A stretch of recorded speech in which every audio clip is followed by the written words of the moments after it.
Hello, rodeo fans. Welcome to episode 3 of the short round. I'm your host, Wasey Anderson, once again. Pleased to be joined by Clay Creasy. Clay, I think we're entering the dog days of summer. We're halfway through July. We're halfway through the Canadian Pro Rodeo season.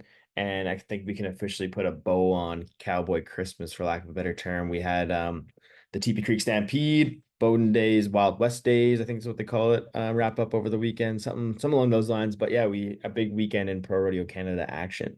You bet. Like only two rodeos on the weekend, but again, TP Creek is an SMS equipment tour rodeo. Mhm. Bowden Days, I hadn't mentioned it last week. I found out that they had been the top small rodeo in the CPRA in 2023, and I imagine they did a great job again this year. And yeah, lots of action. Obviously, the winners from TP Creek made a fair bit of money, but there's quite a Mhm. few people that double dipped and made some good checks all throughout the events. So it was good action. Yeah, well, speaking of the halfway point of the season, it's kind of getting to that point where I think we talked about it in the last short round episode of where the it's kind of starting to emerge who's going to be the contenders, who's going to kind of be the ones battling on the bubble. But you mentioned kind of people double dipping and having big weekends. We can kind of get right into it with the barrel racing. Carly Cowie got third place at TP Creek. She wins Bowden, picking up 40, just over 4,500 bucks on the weekend, which for her, she was current according to the latest standings update, she's sitting 15th. So that $4,000 is going to go a long way in getting her back into the mix and the reigning CFR average winner, getting her back to Edmonton. You bet. I mean, again, she like you said, she had a great CFR last year. I'm sure she's hungry to get back there, and Mhm. that was a tremendous weekend. Again, that that, that making two really good runs and really one of the only competitors that I think outdid the winner of TP Creek in total earnings for the weekend. Yeah. Yeah. Like When it's most of the time, yeah, it was kind of you'd get close, but yeah, she really pushed it to take home the big check. and that just shows like the power of the barrel racing, I guess. There's so many entries and like so much more added to the pot. And if you put together a couple good runs, you can make up some big time ground. And that's I think that's one thing too that we can't like sleep on is there's a lot of money available in the second half of the season. Oh, absolutely. It does thin out a little bit because Mm, again, getting into late July and August, you get the people that are maybe either comfortable enough that they kind of back off the pedal a little bit and maybe mhm. go south to push for the NFR or just eye up the things they've been avoiding doing at home for those heavier months of June and whatnot. And on the other end, you get those competitors that again, the year Mhm. didn't go quite the way they wanted, so they start again reconsidering their life choices and saving a little money to lick their wounds for next year and everything. But we're still in that part where there's a ton of entries. Again, that hmm barrel racing in Bowden had a ton of entries. A lot of girls again that come up from the states, come up from Calgary, made that trip, got that in there. So again, winning at Bowden in the barrel racing, yeah, It's wasn't that tough. far off of that tour rodeo. 100%. And I guess before we move on from the barrel racing, Lynette Broadway won her like third or fourth rodeo in her many weeks and up at TP Creek with a 1656. It seems like it's funny. We talked about her last year, how she picked away all year. She got her second places, her third places. And I remember trying to help Barb pull together her like year-end slideshow with like trying to pull a video of her winning a rodeo. And there really wasn't one on there. And now I think we're gonna have a slew of runs to pick from when we if she ends up being the season leader again this year. No doubt, she's been winning some big rodeos here and making some consistent runs. I know we've talked in previous episodes about the short round bump, and it's hard for us to ignore the fact that her name keeps popping up here because hmm she has been winning those big tour rodeos and just yeah, again, you sometimes again, I mean, to win the biggest one in Canada, the CFR, and hmm walking away with that Canadian title just gives you that confidence and everything that yeah, she's just carried that over seamlessly this year and has just been such a force all summer. Totally. And okay, so another speaking of like the bubble, another person that's kind of on the outside looking in the saddle bronc riding is Jake Watson. He picked up a big win at TP Creek, picking up just shy of 3 grand, but he's kind of deep in there. Like he's got some ground to make up if he wants to make the CFR this year. He's been a perennial guy. He's like one of those things, made the NFR a few times, made the CFR a ton of times, but he's currently as of the latest, not the latest update with TP Creek, but he was sitting 23rd in the standings heading into the TP Creek weekend. So he's about 10 grand out of 10 grand, 11 grand out of the 12 spots. So he's really got to hit it hard here if he wants to find his way to Edmonton in the fall. You bet. Like Jake is such an outstanding bronc rider. I've been a big fan of Jake Watson since first running into him in the novice. And I mean, he really figured it out. And again, that first year, I remember when Zeke ended up winning the world for most of that NFR, Jake was leading the average. Made some big And rides. he just really when he's on his game, he makes an outstanding ride, just really keeps everything fast and just stays square and rides great. And yeah, getting on a horse named Flying Squirrel, I mean, sometimes as a bronc rider, that's what you end up being after the whistle. And I know Jake is glad to have gotten that one under his belt. I mean, he's a northern kid. I mean, they don't always end up having the success in the rodeo world that he has, and you know, he's still hungry to keep showing these younger generation that, hey, you know what, yeah, maybe it isn't my first rodeo, but it's not going to be my last. Yeah. And I'm going to come and take this money from you too. If there's one guy who can make a push and make up that kind of ground at this time of the season, Jake Watson, I put a big time money on him to make it happen. So keep your eyes peeled for more of Jake popping up. Especially we got two big bronc matches coming up at us in a couple weeks. Like there's a ton of money to be won in the saddle bronc riding. So keep your eyes out for old Jake. Another special shout out we should give for the saddle bronc riding. Reginald Lecourt, Quebec Cowboy, picked up his first two pro rodeo checks over the weekend. Yeah, again, you know, the coolest thing about doing this show is occasionally you get these contestants that you haven't heard much of before, so you start digging into it. And again, he's a young bronc rider who come over here from Quebec. He's been back and forth a little bit this summer and been picking away, trying to make some good rides and just been on the outside. So to see him come over here, win Bowden, 84 and a half points there on Montana Cat, and also placed at TP Creek. I mean, those were his first checks, and to step out and win like that, that's just got to be an incredible feeling. And hopefully we continue to see more and more from him. Yeah, I think it's gonna be one of those deals, just finding his stride over here, bigger, stronger horses, all that kind of stuff. I think it's gonna be pretty awesome. One thing I want to mention before we move on from the TP Creek saddle bronc riding is if you have a chance, go back and watch Lachlan Miller's TP Terror ride. It was pretty wild in Western. I think it's floating around on Facebook. It's pretty freaking awesome. All right, so moving on, we in the steer wrestling, we have another guy. I think it's kind of a theme where some bubble people or people kind of on the outside looking in are just picking up some checks, picking away, and Jace Blau, another one of those people picking up a big win in TP Creek, kind of moving his CFR hopes kind of are the doors opening a little bit more for a guy like him. The steer wrestling, there's just so many guys that it can be hit or miss for some. You get your big dogs that again, they always eat. It seems like Yeah. they're in there all the time, and you get your rest of your guys that, I mean, they're waiting for their chance, they're waiting for that steer, get the right setup on the right day, and yeah, again, great to see him picking up that big win there and getting something for himself. Yeah, and we should shout out our top money earner for the weekend, Cody Cassidy. He had a big Pinoca Stampede. He's going to be on the hunt for the rest of the season, so we got to watch out for a guy like him. In the bareback riding, Blake Link, a guy who's had kind of a quiet season. He was again before the TP Creek money's been added to the standings. He's sitting 10th in the standings, kind of having a good season, but really haven't seen him make any, like, I shouldn't say good rides, but I mean big time rides or win a big rodeo. And TP Creek is kind of that first one for him this year. You bet. It's really a statement win for him. Again, not to Statement win, discount what perfect. he's done before, but absolutely. I think it's got to feel really good for him. I mean, he's not one of those household names at this Yeah. point, but again, you have a breakthrough like this, and that goes a long ways for the momentum the rest of the season. So yeah, again, sitting 10th right now, I'm sure that there's nowhere but up for a few spots. And again, the bareback riding is always interesting because after Pinoca, you'll get a couple of them contestants that made a big check out of Pinoca, but they're not going to have enough rodeos. And so some of those guys, again, you might be sitting 15th, 16th, but you've only got to climb over 2 or 3 guys to get to the CFR. Mhm. or one or two guys. Right. And Yeah. so, so yeah, no, it's great to see a win there for Blake.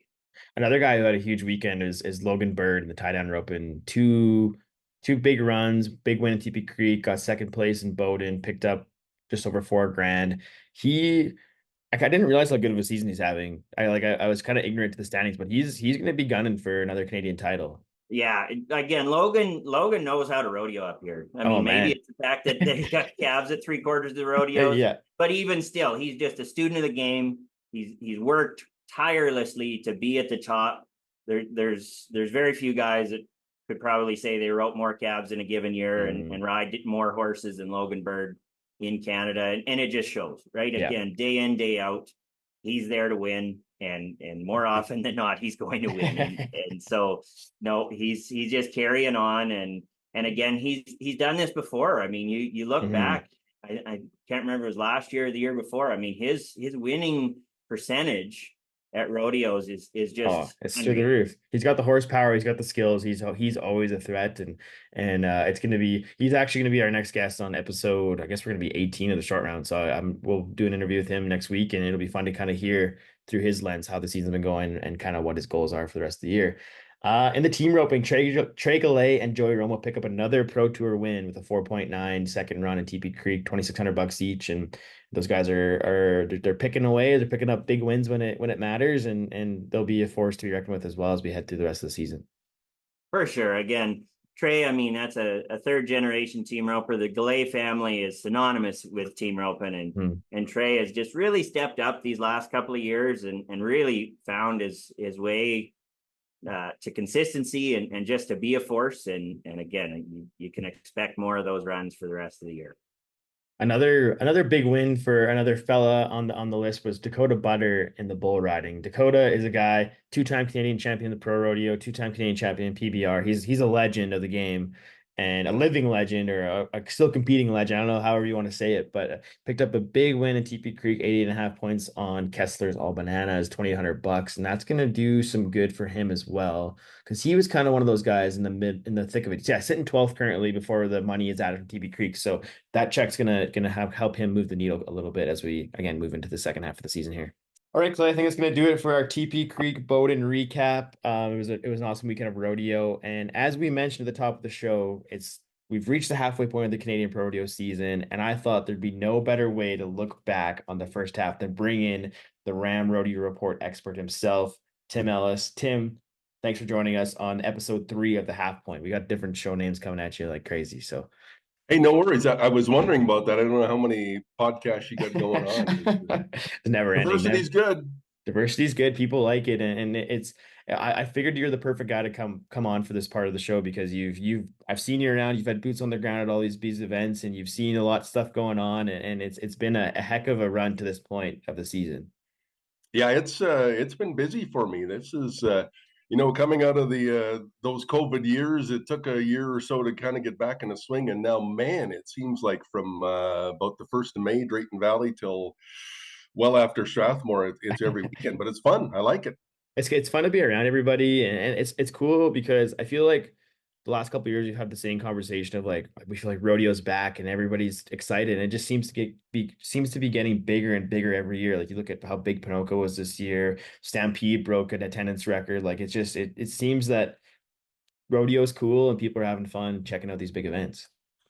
Yeah, I think the question was again coming out of those COVID years is okay. We've got record crowds. Everybody needs to do something. Everybody wants to get back. Yeah, this is good. Now let's see if we can sustain this. And so far, I think they've done it. I mean, I was down. You mentioned Pinoca. You mentioned Calgary. I was down in Sundre, and good Oh lord, like man, awesome. Shane Crouch has that place just packed, and there was Rocking. what 600 entries or something. Yeah. That rodeo took like 5 hours there on Oh Saturday. It man. was like, what is going on? But I mean, it's good. Well, and the cool part about that is like people stayed for the whole time. Like it's Yeah, there's like nonstop entertainment where it's like I feel like a 5 hour performance, people would be running off or getting sick of sitting there or whatever. But people stuck around, drank beer all day, and I guess it attests to the quality of the action, right? Like there was big time yeah, rides and fast runs. It's everything you'd ever want in a rodeo. yeah, for Yeah. sure. So, okay, I gave you a bit of homework last night when we were talking about coming on, and it'll kind of be a fun way we can recap the first half of the season. But let's start off with your biggest surprise so far of the 2024 season. Well, I jotted down a few. Now, if you're talking about the whole season up to this point, I just went through the bronc riding is a guy by the name of Nick Patterson. I mean, you saw increments over the years how he was kind of getting better, but you got to realize this bronc riding It's tough. is far from easy. Like you, Yeah. okay, so you roll up to a rodeo and you look and you go, okay, Zeke Thurston, Logan Hay, Ben Anderson, Dawson Hay, and you're going, where the heck am I going to finish? And I mentioned Sundry, and he throws up a 90-point ride Dang. in Sundry, and his first 90, and he was over the moon. And but just where he is in the standings, and I think just the leap. I mean, probably the easy answer in the bronc riding is Lucas Matza, but while that's a big surprise and he's having a great season, I think you could see it coming as it kept Yeah. going. But Nick kind of jumped out at me for sure. And then I looked at the bull riding and the Saskatchewan kid Grady Young. I mean, we know he's got all the talent, but where he is in the standings and how Hmm. consistent he's been, I think he's really caught my eye. One, if you want just one event, one rodeo Yeah. from 2024, it's got to be Lindsay Sears in Pinoca. I mean Oh man, that was such a cool that story. that came out of nowhere, Yeah.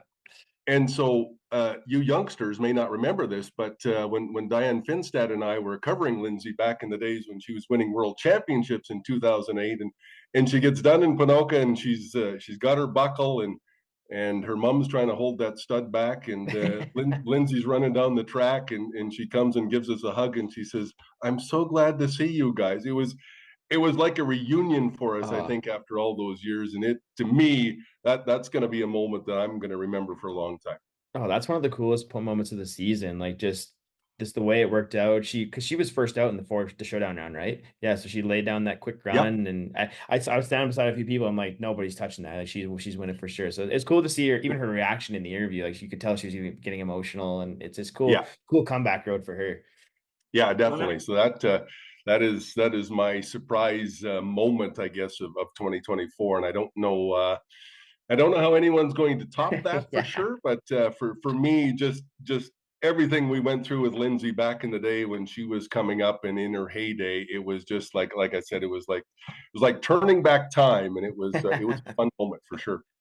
well, and I think one of the craziest parts of that was she was up on that torrential downpour day, Yes, I forgot winter about that. long round on Yeah. top of it, right? So I Yep. I think that was probably the craziest thing was, yeah, I was watching that from home, and I laughed because again, our announcer there was like, I don't think we're gonna see anybody making it out of today here, and she showed up and she laid that run down, and he had to kind of eat his words there a bit, and everything, and yeah, the fact that stud, he's a son of Martha, right? Yep. So I mean, just there's just a whole lot of carrying on that legacy that's just really cool to see, and just, yeah, again, I'm old enough to have rodeoed when she was winning world titles there, Tim. So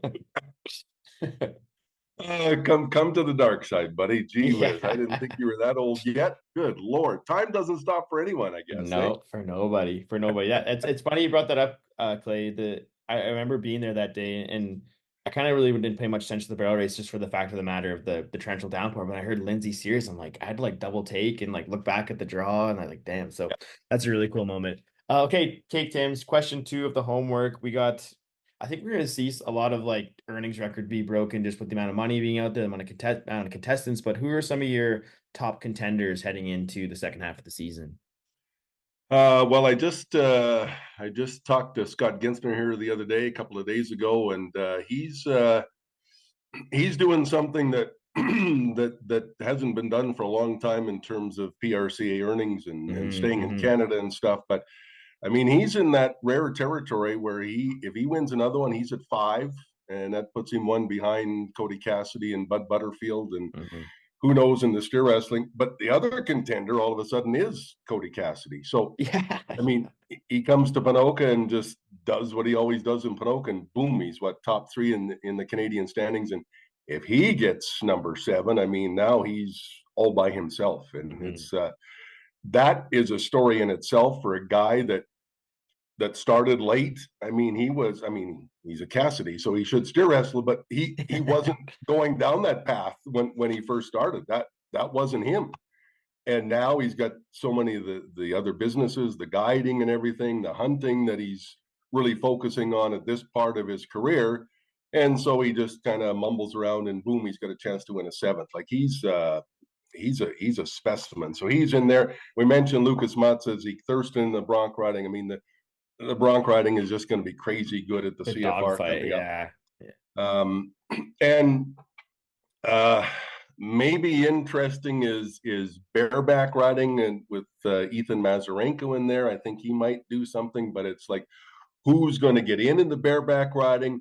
Is Richie Champion? Are these guys that have got, Weston Timberman that's got half a dozen rodeos right now? Are they going to come and rodeo all August up here and try to make CFR? So who's going to be there in the bareback riding? So that's going to be tough. That's going to be interesting to watch, I think.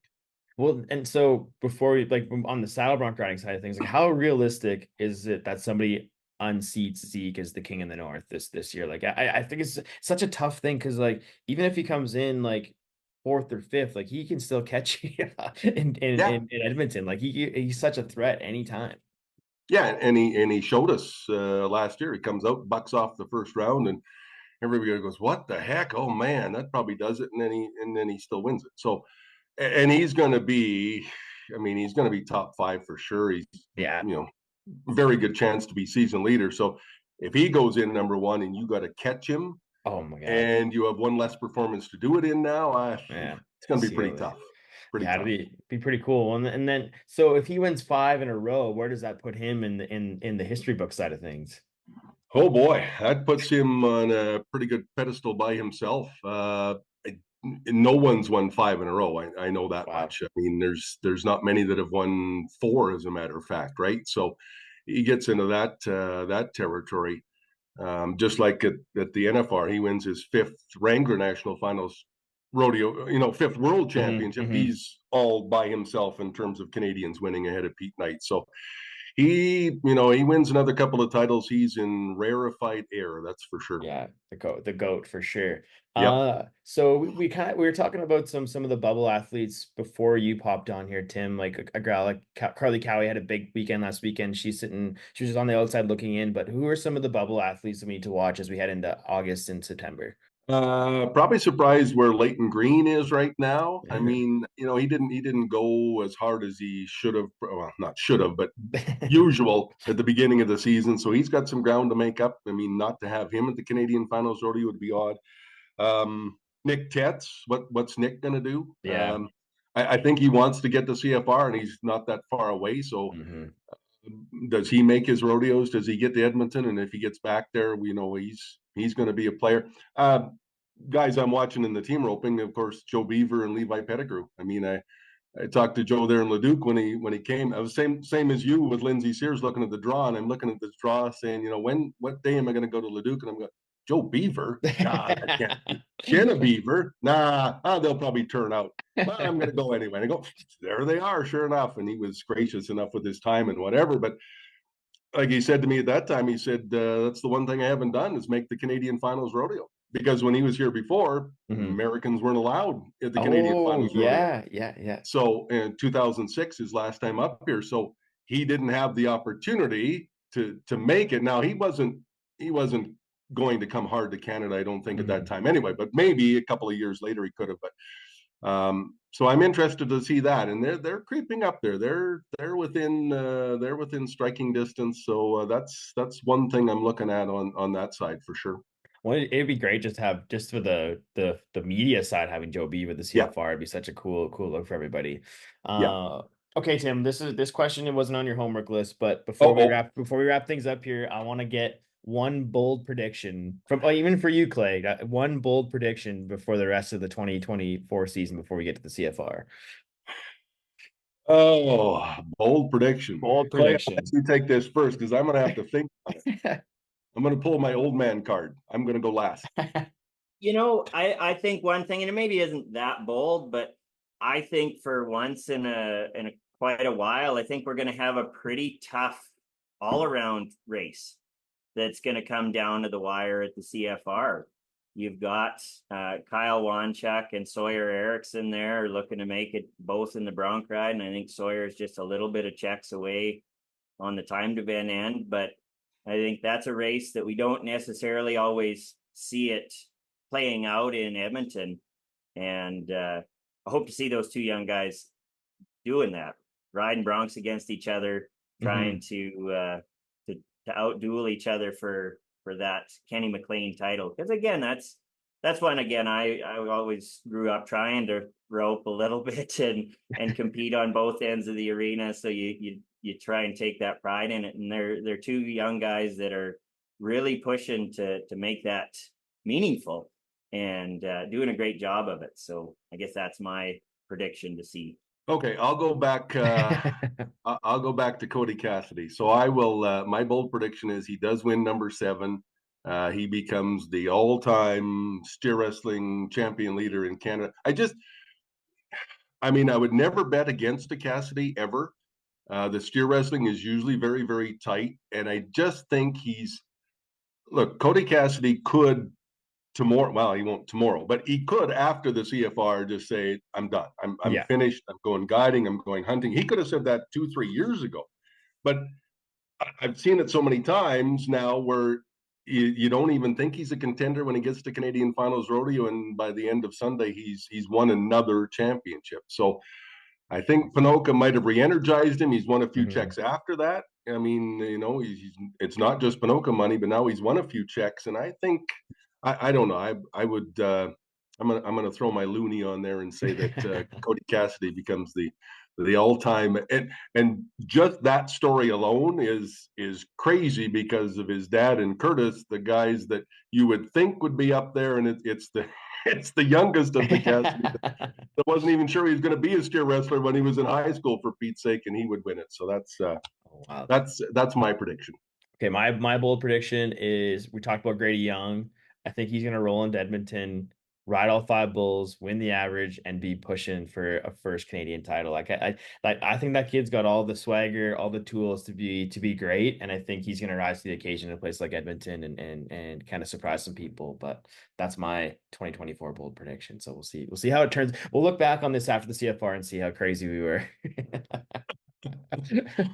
Yeah, I don't know what it is in the water there in Saskatchewan or what Blade Young has been doing, but man, Oh his man. younger kid there, Davis, riding Yeah. at Calgary Stampede, that kid's going to be a player like, man, oh man, there's going to be a few gold buckles going back to Saskatchewan in the near future, I think. Oh man, they breed bull riders out there. It's crazy, and it was cool like watching Davis's ride on the last day. Like you could tell, like he has that champion grit. Like he wasn't in the best position, but he held on for like he made Yeah. sure he's like all I got to do is stay on to win, and it's cool to see that kind of grit and try out of the young kids these days. So yeah, it's awesome. Well, I think that's gonna do it for episode 3 of the Half Point Boys. Thanks for joining us, Tim. That was awesome. Thanks for doing your homework as always. You're the best in the biz.